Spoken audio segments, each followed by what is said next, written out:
Estás escuchando De piel a cabeza. Un recorrido por tu salud con Ana y Rosa Molina. Porque sabemos que el conocimiento es la mejor medicina.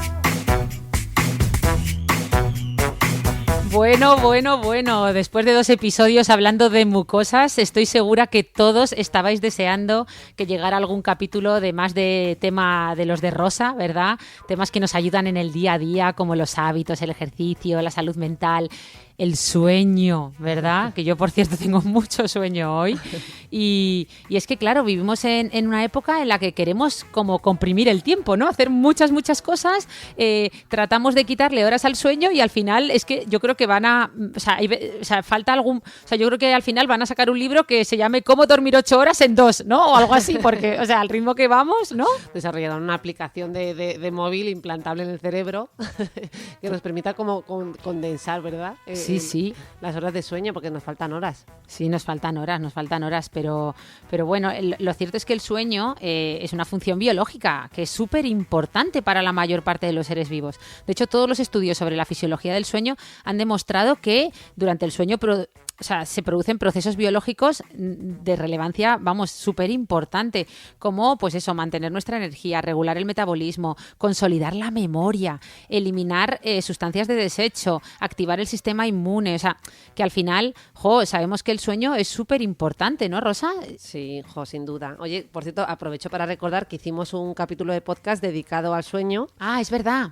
Que tratamos un montón de cosas, hoy vamos a tratar otras. Sí, no tienen nada que ver, ¿eh? No nos vamos a solapar porque nos lo hemos escuchado antes para no hablar de lo mismo, claro. Bueno, alguna cosa se nos puede repetir, pero vamos, que nada, es todo nuevo, es todo nuevo. Y si se repite, pues como tú dices siempre, ¿no? La repetición, el aprendizaje por repetición, ¿no? ¿O cómo sí. es? Es verdad. Bueno, pues hoy sabemos además un montón de cosas del sueño, ¿no? Pero todavía andamos camino de descubrir tantísimas, como sabemos, o sea que hay muchísima confusión con respecto a los datos científicos que van saliendo, ¿verdad? Y también a nivel de las teorías que comentamos, de hecho, en el otro capítulo, que tradicionalmente pues el estudio de los sueños que se ha hecho se ha intentado centrar mucho en el contenido, pero la investigación más actual se centra en la forma del sueño, ¿no? Que es lo que comentamos. Hay un autor que se llama Hobson que ha hecho muchos estudios de cómo la forma también nos da mucha información indirectamente del contenido.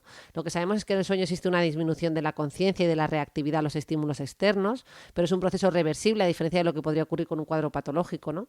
Generalmente se asocia a inmovilidad y relajación muscular durante este proceso. Suele presentarse con una periodicidad circadiana, es decir, diaria, y por lo común en relación a los ciclos de luz-oscuridad. Y lo que sabemos es que la ausencia de sueño, la privación de sueño, induce distintas alteraciones conductuales, psicológicas, fisiológicas, además de generarnos una deuda, ¿verdad? Una deuda acumulativa de sueño que nos puede producir. Pues, sí, me estoy acordando de esa regla que tú nos contaste, ¿no? Lo de la regla de las Is, que al día siguiente de dormir poco tenías todas las Is: irritabilidad, ira, impulsividad, inestabilidad emocional. Eso. Pero bueno, antes de entrar en materia, que te has puesto como muy científica de repente, a ver, a mí sé lo que me quita el sueño, porque bueno, yo soy una insomne confesa, ya lo he confesado en este podcast. Yo tengo mucho insomnio de conciliación, soy una persona muy nerviosa y cuando es meterme en la cama y empieza mi ideario, ¿no? Empiezan todas mis ideas a venirme y no hay quien me acueste. Pero ¿a ti qué te quita el sueño? ¿El estrés, el móvil, la factura de la luz? La factura de la luz de ahora, que madre mía, ¿cómo estamos? Sí. Pues a ver, a mí me quita más el sueño, Ana, cuando discuto con mi marido y él se queda tronchado en la cama y se duerme en 2 segundos. O sea, bueno, eso iba a decir todos los hombres, pero no me atrevo, pero que a mí también que me ha pasado es como, ¿pero por qué tienen esa facilidad para dormirse? Después de la que acabamos de tener. Sí, pero se duermen con una facilidad, pero pasmosa, o sea, a la segunda respiración. Y yo que tengo que hacer ahí toda la rutina de la higiene del sueño, que poco menos tengo que transformar mi casa en un templo budista, poner las velas, el incienso, los olores, todas las luces que se vayan apagando poco a poco, coger el libro, sacar toda la electrónica, crónica, o sea, tomarme un té para, o sea, una infusión para, y aún así no me duermo, o sea, ¿por qué? Pero si bueno. No estás enfadado, ya ni te cuento. Ya, lo cierto es que, bueno, en realidad yo creo que lo que nos quita el sueño, ¿no? A todos hoy en día es todo el tema de Ucrania, pero bueno, a eso habría que dedicarle un capítulo aparte. Sí, yo creo que podemos hacer un podcast, de hecho, ¿no? Totalmente. Este Pero vamos al grano, y ya que a mí lo que más me preocupa es el insomnio, háblanos del insomnio, defínenos insomnio, qué es exactamente para vosotros, para los psiquiatras, para los que estudiáis toda la patología del sueño, ser una persona con insomnio, porque a lo mejor yo lo estoy diciendo y luego no lo soy. No, bueno, si nos vamos a la parte técnica, ¿no? O sea, insomnio sería una dificultad para conciliar o mantener el sueño que se acompaña de una sensación de sueño no reparador, ¿no? A pesar de que las condiciones para el sueño son adecuadas, es decir, pues que las condiciones ambientales sean óptimas. Pues si me estás diciendo que es que están utilizando un taladro todas las noches en la casa de al lado, pues no lo consideraríamos insomnio, ¿no? Si no te puedes dormir por esos ruidos. Y este insomnio se acompaña de fatiga y somnolencia diurna, ¿no? Durante el día me encuentro pues cansado y me encuentro mal. Sabemos además que el insomnio es más frecuente, la prevalencia es más frecuente, parece los datos indican, más en mujeres y mayor en la cuarta y en la sexta década de la vida. O sea, empezamos a entrar ahí, Ana. Bueno, yo ya entré hace tiempo. En la cuarta década. Sí. Y bueno, pues a nivel de criterios, ¿no? Porque ya sabes que hemos mencionado aquí el manual de los criterios diagnósticos, el DSM, que es la clasificación americana, y el CIE 10, que clasifica, bueno, que ahí incluimos a todas las enfermedades, ¿verdad? Que no es solo de salud mental, sino que se extendería a todo lo demás. En el DSM-5, que sería la última clasificación, la definición es parecida a esto que he dicho, ¿no? Es decir, tenemos un síntoma predominante, que es la dificultad para mantener o iniciar el sueño o no tener un sueño reparador durante al menos un mes, y la alteración del sueño es clínicamente significativa. Es decir, clínicamente significativa es que tiene un impacto y produce un deterioro social, laboral o en otras áreas importantes de nuestra actividad diaria, ¿vale? Y este trastorno, como hemos dicho, nos llevaría a todas estas consecuencias, a las IES que le llamaba yo, a la irritabilidad, la impulsividad, inestabilidad emocional, hiperactividad. Hiperactividad es con H. Bueno, ya. No me rompas mi regla, que me la he inventado yo y estoy súper orgullosa. Sí. Bueno, seguro que si lo buscamos hay alguien más que lo habrá dicho. Sí, porque siempre que uno se cree que ha inventado algo, luego sí. Siempre hay alguien que ya lo había dicho antes, tío. Qué rabia esto de que antes los inventos no se conocían. Tú lo inventabas en Australia y no se enteraban. Y estaba emergiendo al mismo tiempo en Francia, pero la gente no se enteraba. Entonces había muchos victoriosos. Eso. No podemos estar orgullosos porque esto lo ha pensado ya seguro. No, seguro que lo de las IS es tuyo. Pero me da igual. Pero cuéntanos entonces lo que no, ¿no? O sea, lo que no es verdad, porque nosotros, bueno, hemos dicho eso, pues lo que no es que si hay ruidos en casa de tu vecino, pues no sería insomnio, ¿verdad? Bueno, nosotros siempre añadimos en la coletilla de los criterios diagnósticos es que esa alteración del sueño no aparece exclusivamente en el transcurso de una narcolepsia, ¿no? Que es un cuadro del que también podemos hablar hoy, del trastorno del sueño relacionado con la respiración, como son, ¿no? El síndrome de apnea de sueño u otros trastornos. No aparece exclusivamente en el transcurso de otro trastorno mental, pues por ejemplo un insomnio que sea debido a un cuadro depresivo mayor. ¿Vale? No sería, o sea, estamos hablando del trastorno de insomnio. Por tanto, si ese insomnio se debe a otro trastorno, entonces ya no entraría en esta clasificación, ¿vale? Y tampoco que no sea debido al efecto fisiológico de sustancias, pues como puede ser una droga, ¿no? Cocaína o un fármaco. O mucho ¿vale? café, que al final... Efectivamente. Sí. Entonces, un exceso, ¿no? Un desproporcionado de café. Y además, también a nivel de criterios de duración se suele establecer pues que se produzca con una frecuencia de más de 3 veces por semana por al menos 3 meses. A partir de esos 3 meses se considera crónico. Y bueno, luego tenemos la clasificación, lo típico, pues leve, moderado, severo. Y por su forma de presentación también distinguimos del insomnio de conciliación, que sería aquel en el que me cuesta iniciar el sueño, el insomnio de mantenimiento, ¿no? En el que me cuesta mantenerlo y presento múltiples despertares, y el insomnio terminal, que sería aquel en el que yo me despierto a última hora de la noche y no puedo dormir más. A primera hora de la mañana, quieres decir, ¿no? Eso, perdón, a la primera hora de la mañana, ¿no? Pues me despierto a las 6 de la mañana, no ha sonado ni siquiera la alarma, pero yo ya estoy despierto. Las características del insomnio nos dan mucha información también. Por ejemplo, nosotros esto lo exploramos en los cuadros depresivos y en los cuadros de ansiedad, porque típicamente vemos, imagínate, pues con más frecuencia en los trastornos de ansiedad hay más insomnio de conciliación, ¿no? o en general, en la población general, que estamos, pues como tú bien has descrito, ¿no? Porque estoy nerviosa y que me vienen un montón de cosas a la cabeza y estoy estresado, lo que me cuesta es conciliar el sueño. Una vez que lo he conciliado, generalmente lo mantengo bien. Mientras que en cuadros que parece que tienen como un componente más biológico, como pueda ser una depresión mayor endógena o también conocida como depresión melancólica, aquí parece que es más típico el insomnio terminal. Es decir, gente que concilia bien el sueño, que lo inicia bien, pero luego se despierta a las 5 de la madrugada y no puede dormir más. Sería una pista añadida que utilizamos en salud mental junto a muchas más pistas para tipificar ese cuadrante en el que estamos, ¿no? Nos podría servir de apoyo. Entonces, Rosa, igual que en todos los escuchantes de este podcast, yo incluida, hemos aprendido que no podemos banalizar y usar los términos, ¿no?, de salud mental a la ligera, ¿no? Como pues hacemos muchos, ¿no? Lo de estoy depre, ¿no? Cuando simplemente estás triste. Podríamos decir que mucha gente que dice tengo insomnio lo está diciendo mal y lo que tiene son unos malos hábitos de higiene del sueño, ¿no? Como me pasa a mí, porque yo cuando cumplo con los hábitos de higiene del sueño hago un poco de deporte, me acuesto siempre a la misma hora, voy sacando electrónica y aparatos de la habitación, etcétera, pues yo duermo bien. El problema es cuando me salto todo eso, que pasa bastante comúnmente en esta vida que llevamos de tanto estrés. Entonces yo no puedo decir que tengo insomnio de conciliación, lo que tengo es malos hábitos de higiene del sueño, ¿no? Claro, y es que esa es la primera regla también, que es decir, si estamos, igual que hemos dicho, que si el motivo de tu insomnio es que están haciendo mucho ruido en el edificio de enfrente, o en este caso el motivo del insomnio es que te metes con tecnología, vas estresadísimo, con 1000 cosas, y te tomas 7 cafés diarios, ¿no? Pues te estamos añadiendo factores que son los primeros que tenemos que arreglar, ¿no? Eso. Pues hablando de estos factores que tenemos que arreglar, cuéntanos cuáles son los factores que más impactan. Decir pastillote. ¿Qué? Antes de la pastilla. No, ¿cuáles son los factores que más se asocian a insomnio? O sea, ¿qué os suele contar la gente que... Bueno, yo creo que el más frecuente sí puede ser el estrés, la ansiedad, ¿no? Y los cuadros depresivos, pero bueno, lo vemos en todo.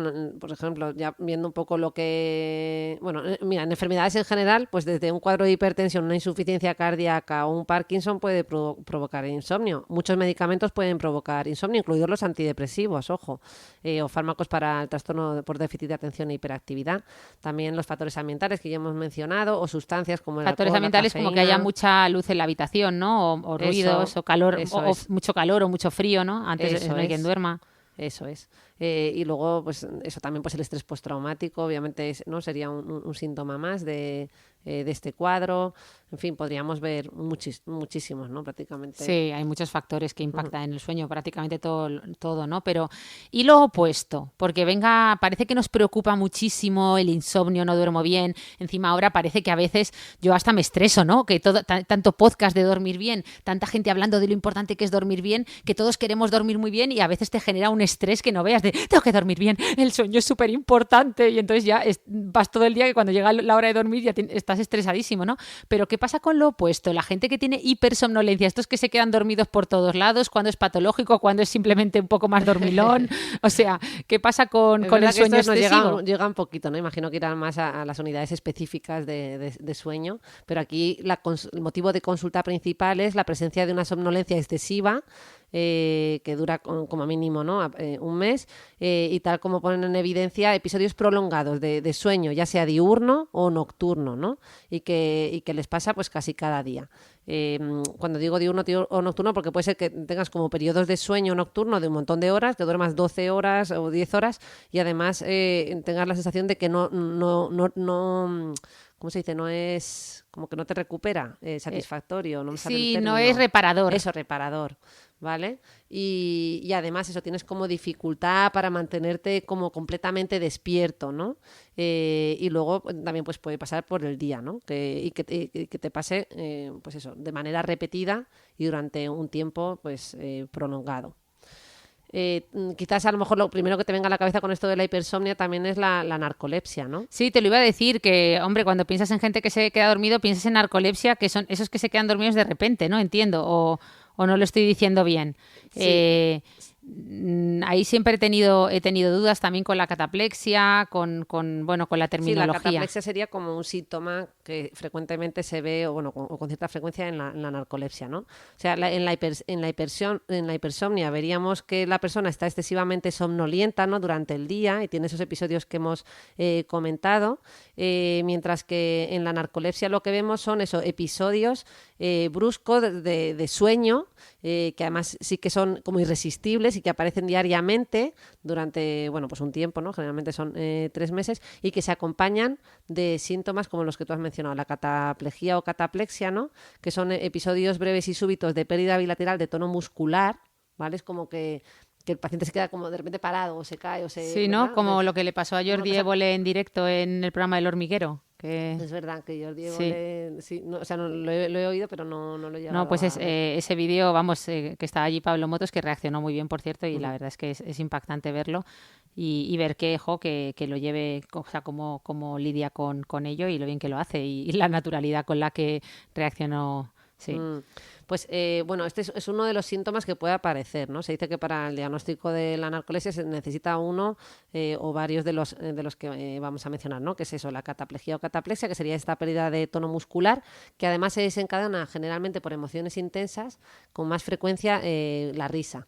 Anda, qué bueno. Ayer justo vimos a una paciente que tenía unos episodios similares, pero estos eran por ansiedad. Fíjate, se caía y además eran como por emociones negativas. Y justo repasamos el tema por eso, porque nos pareció muy curioso, ¿no? No eran episodios de cataplejía, pero es verdad que estaba hablando con nosotras y de repente como que se desmayaba y otra vez como que se recomponía, ¿no? Sí. Bueno, sigo. Pueden aparecer también intrusiones de elementos del sueño REM.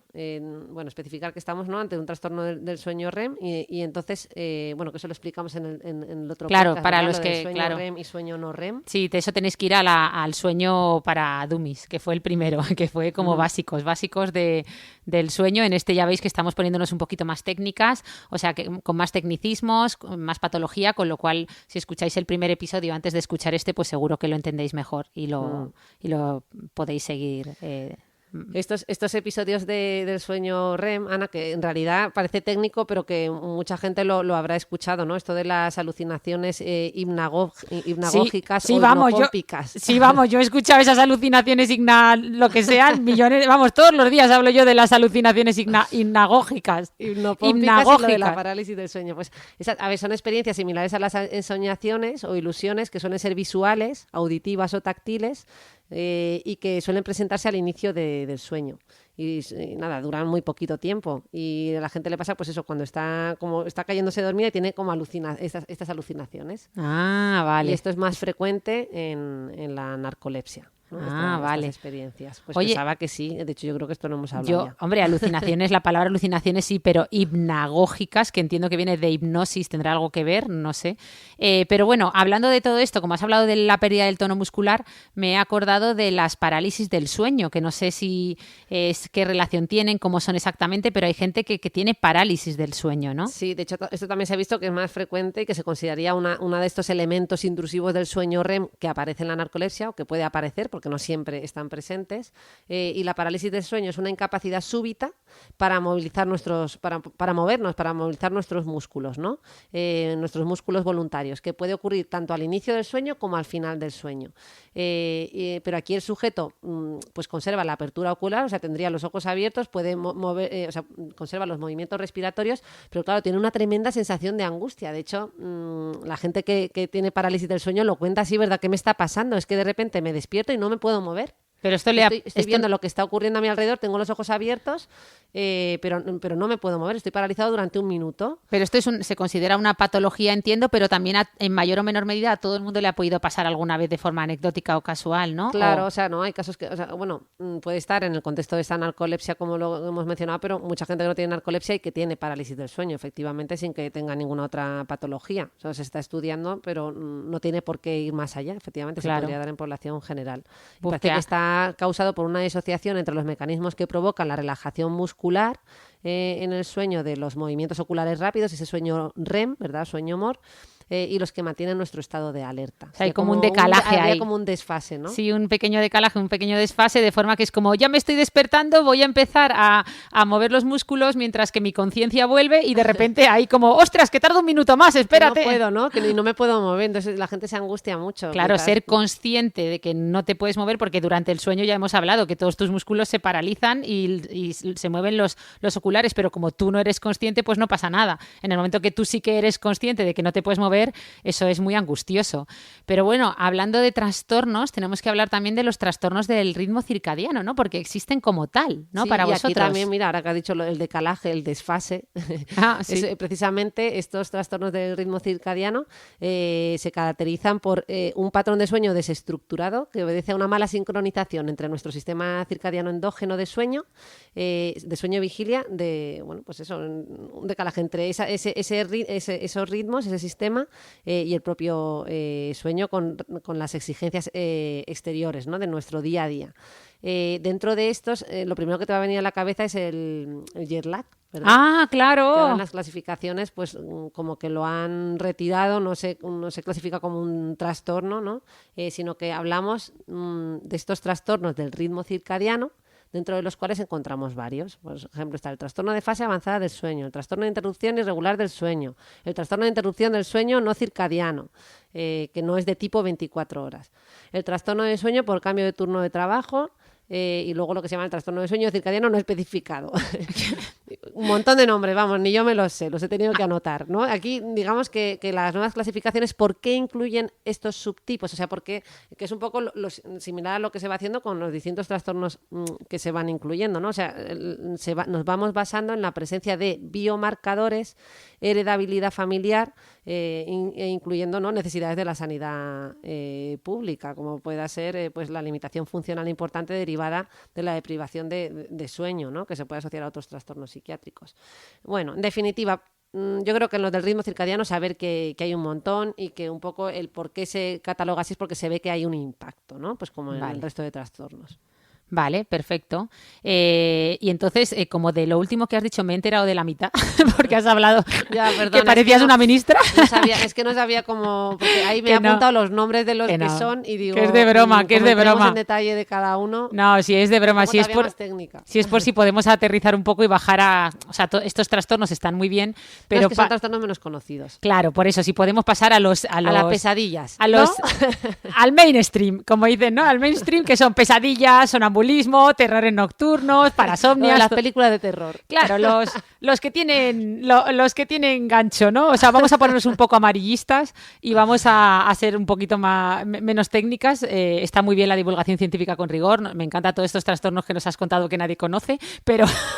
No, es broma, perdona. No, pero está bien, vamos a ello. Vamos a los terrores nocturnos, las pesadillas, ¿no? Que es lo que conocemos como parasomnias. Y habría que distinguir según la fase en la que se producen, ¿no? Estas fases REM, de movimientos oculares rápidos, frente a la fase no REM. Pues bien, en la fase REM encontramos las pesadillas, ¿vale? Y en la fase REM nos acordamos que es donde tienen fundamentalmente lugar las ensoñaciones, ¿no? Donde tienen lugar los sueños. Ahora hay debate científico sobre que en la fase no REM también ocurren, pero fundamentalmente ocurren en la fase REM, que es lo que nos hemos estudiado en los manuales, ¿verdad? Y en la fase no REM tenemos los terrores nocturnos y el sonambulismo. Si quieres empezamos por los terrores nocturnos, que esto además se confunde mucho cuando lo muestran en las películas. Yo creo que mezclan conceptos entre pesadilla, sonambulismo y terror nocturno, y te cuento por qué. Bueno, yo no sé si tú te acuerdas de esto, del MIR. Yo que me voy a acordar. Vale. O sea, tú cuéntalo, que yo no me acuerdo de la misa a la mitad. Sobre qué nos estamos moviendo. O sea, un terror nocturno serían episodios recurrentes de despertares bruscos que se producen generalmente durante el primer tercio del sueño y que se inician generalmente pues con episodios de mucha angustia, con un grito, ¿no? Este niño que se levanta de la cama gritando a las 3 de la mañana, ¿no? Y que aparece como con sudoración, taquicardia... O sea, mucho cortejo vegetativo, ¿no? Eso, con mucha activación vegetativa, eso es, ¿no? O sea, de síntomas corporales, que cuando decimos como vegetativo nos ansiedad, referimos a sudoración... Eso es. Pues sudoración, respiración acelerada, el corazón se pone rápido, ¿no? El individuo muestra una falta relativa de respuesta a los esfuerzos de que los demás le tranquilicen, ¿no? Pues ahí la típica escena sería ese niño que se ha despertado en mitad de la noche, llegan sus papás, intentan tranquilizarle, pero sigue gritando, ¿no? Está como angustiadísimo. Y otra característica es que el individuo luego no se acuerda de lo que ha pasado, o sea, no tiene un recuerdo detallado de lo que ha acontecido durante la noche, a diferencia de lo que ocurre en las pesadillas, ¿verdad? En las pesadillas recordamos el contenido de lo que hemos soñado, no nos despertamos con todo este cortejo vegetativo, sudando con taquicardia, ¿no? Sino que a lo mejor te despiertas, a veces no te despiertas ni siquiera y te acuerdas a la mañana siguiente, ¿verdad? Que has tenido una pesadilla. Así que en ese sentido, estos episodios son distintos a las pesadillas. Y con el sonambulismo, ¿cómo se diferencian? ¿O qué es? En el sonambulismo ya habría, ¿no? Implicaría el acto de levantarse de la cama y andar, pues, por tu casa en pleno sueño, ¿no? Y esto también tiene lugar principalmente en el primer periodo del sueño. Y durante estos episodios, pues el sujeto puede ir, está reactivo, ¿verdad? Los intentos de los demás de hablar con él o de interaccionar con él. Sí, que no se entera, ¿no? Él está dormido, entonces no se entera de que le están hablando. Eso es, cuesta mucho despertarle y al despertar también, como ocurre en los terrores nocturnos, el sujeto no recuerda lo que ha sucedido. Y entiendo, ¿vale? Yo nunca he tenido contacto con una persona que sea sonámbula, pero entiendo que tú te das cuenta, ¿no? De que esa persona está dormida. Entiendo que estás hablando con ella y tiene la mirada fija, perdida, ¿no? Que está como... No sé, yo tenía un compañero de piso que era sonámbulo, si te digo la verdad, no salíamos de la habitación. Nos quedábamos ahí. Ay, me entró la risa porque era muy gracioso. Le oíamos caminar porque vivíamos en un piso como muy, muy viejo, entonces el suelo de madera empezaba a crujir y aquello era como una película de terror. Tú te metías debajo de la sábana y ya está. Qué gracioso. No, pero oye, estás estigmatizando un poco el sonambulismo, no es lo que hay que hacer. Hecho porque me ha hecho gracia porque es que era una película de terror porque era a las 2 o las 3 de la madrugada con ese suelo. Lo que era una película de terror no era nuestro compañero, era la casa. Era la casa, sí, yo además... Fantasmagórica. Porque... Yo me acuerdo de esa casa allí en Tetuán, ¿verdad? Sí, recién llegados a Madrid, donde encontramos algo medianamente decente para sobrevivir económicamente.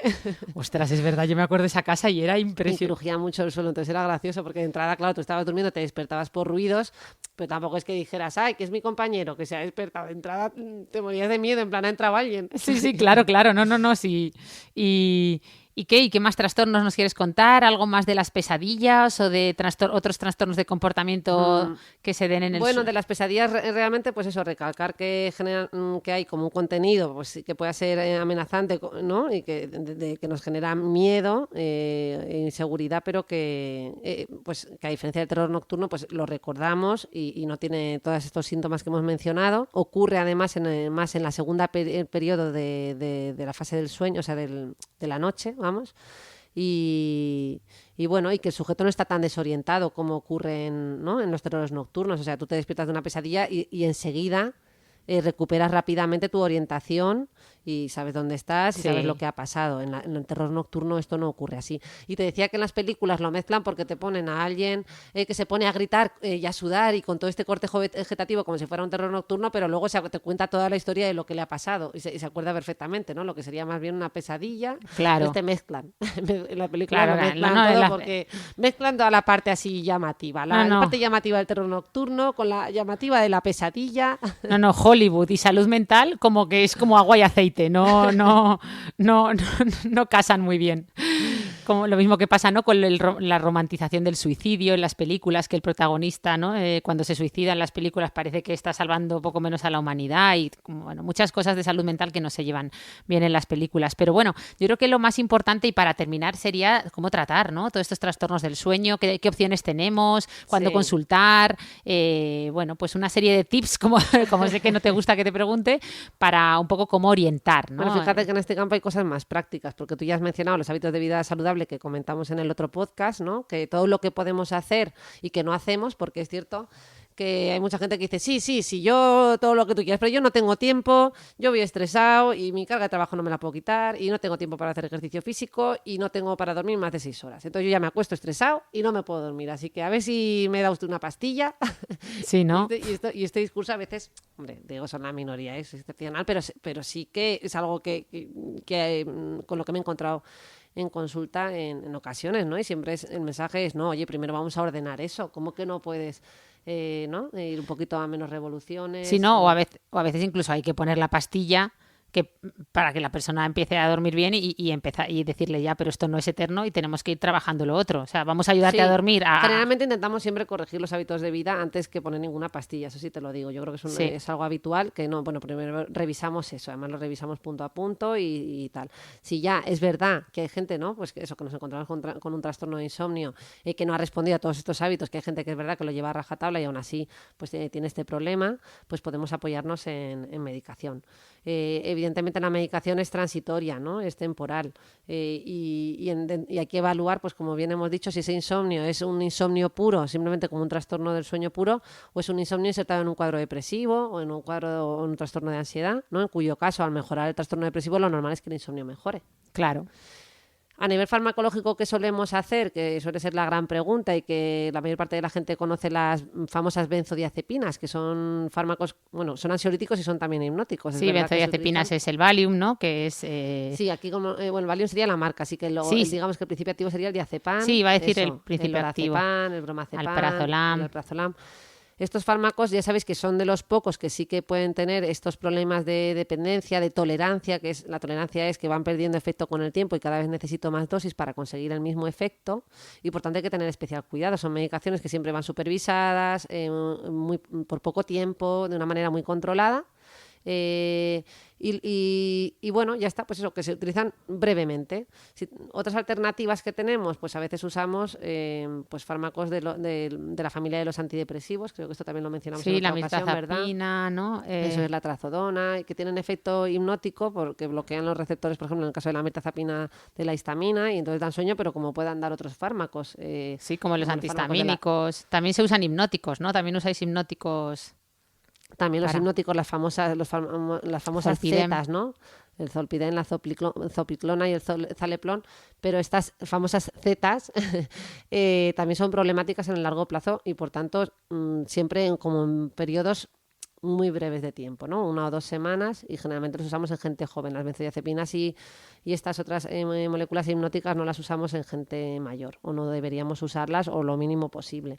Sino también eso, los antidepresivos, a veces algunos antiepilépticos, curiosamente también han demostrado tener efecto hipnótico, e incluso en algunos casos, por el tipo del cuadro al que nos encontremos, como decía que ese insomnio puede estar dentro de un cuadro, imagínate, pues un cuadro psicótico o no psicótico, un cuadro depresivo, pero que por miles de circunstancias no podamos poner otros fármacos y tengamos que recurrir a los antipsicóticos. Los antipsicóticos a dosis bajitas tienen otras funciones, es decir, para que sea antipsicótico también tiene que tener unas dosis mínimas. A dosis bajas las usamos como hipnóticos. Vale, y casos. Para despertar, porque seguro que nuestros escuchantes hace un ratito que dicen, bueno, pero ¿para qué quiero pastillas si me estoy quedando groggy con esta chapa que nos están metiendo de antipsicóticos? Muy buena estrategia, yo también pongo podcast para dormir. Claro, o sea que eso. Entonces, ahora con tu grito ya se acaban de volver a despertar. Claro, no, sí, yo sé que con mis gritos ya me lo han dicho que les despierto a la mayoría, pero para los que se estuvieran quedando dormidos con nuestra pequeña chapita, o para aquellos que tienen narcolepsia y se quieren despertar, es decir, ¿hay fármacos también para ayudar a esos pacientes que se quedan dormidos en todos lados? Claro, tenemos los fármacos que estimulan las monoaminas cerebrales, ¿no? Como el modafinilo, el metilfenidato. El metilfenidato es más conocido porque se utiliza en el TDAH, ¿verdad? En el trastorno por déficit de atención e hiperactividad. Y bueno, luego también pueden utilizarse fármacos supresores del sueño REM, del sueño MOR. Por ejemplo, los antidepresivos tricíclicos, como la imipramina, la clomipramina. Incluso en algunos casos muy específicos se pueden usar los ISRS, los inhibidores de recaptación de serotonina. Así que sí que tenemos muchas opciones. Lo que no vale es esto de me tomo pastilla para dormir y cuando me levante pastilla para despertarme. Claro, sí, un buen café. Bueno, eso. No, yo sé de algunos que lo hacían hasta en las guardias, porque muchas veces en las guardias, como tienes en una guardia médica, a veces tienes 2 o 3 horas para dormir y esas 2 o 3 horas que duermes en un turno es bueno, ahí, ¿verdad? O sea, es la guerra campal. Que te toque el primer turno, que te toque el segundo. Y yo sé de gente que se tomaba algunas cositas para dormirse y otras para despertarse. O sea que, pero bueno, corramos un tupido velo. Trampeando ahí. Muchas veces los médicos somos los peores a veces, ¿eh? Pero bueno, no, hay que dar ejemplo. Bueno, pues nada, Rosa, muy bien este complemento al podcast Base de Sueño. Nos siguen quedando temas pendientes, ¿eh? Ojo que aquí tenemos, si quieres, podemos hablar de más cuadros, de más trastornos, pero no nos da tiempo, porque tengo al Cabify esperando abajo, que he quedado a comer con Marian García, boticaria García, que es gran amiga nuestra, otra gran divulgadora, así que yo en concreto no me puedo quedar, pero que si tú te quieres quedar hablando del sueño REM tú sola, bienvenida eres. Nada, que yo tengo mucho sueño hoy, lo dejamos con esto, nos despedimos. Eso, y nada, os animamos a que sigáis escuchándonos, que nos deis algún feedback, estrellitas, comentarios, ya sabéis que todo lo leemos, no a todo respondemos, porque vamos un poquito estresadillas, ya es obvio, solo por cómo hablamos a veces, pero que estamos súper agradecidas por cómo nos cuidáis, cómo recomendáis el podcast y sobre todo eso, os animamos a que nos mandéis temas, que oye, no es por nada, pero a mí me empieza a costar sacar temas para hablar. Y dice mi hermana, no, tranquila, que tenemos temas para aburrir. Tenemos muchos temas. Perfecto, pero si nos mandáis alguno, siempre es bienvenido. Pues nada, Venga, un abrazo muy muchas grande. gracias, Hasta el adiós. próximo viernes. Hasta luego.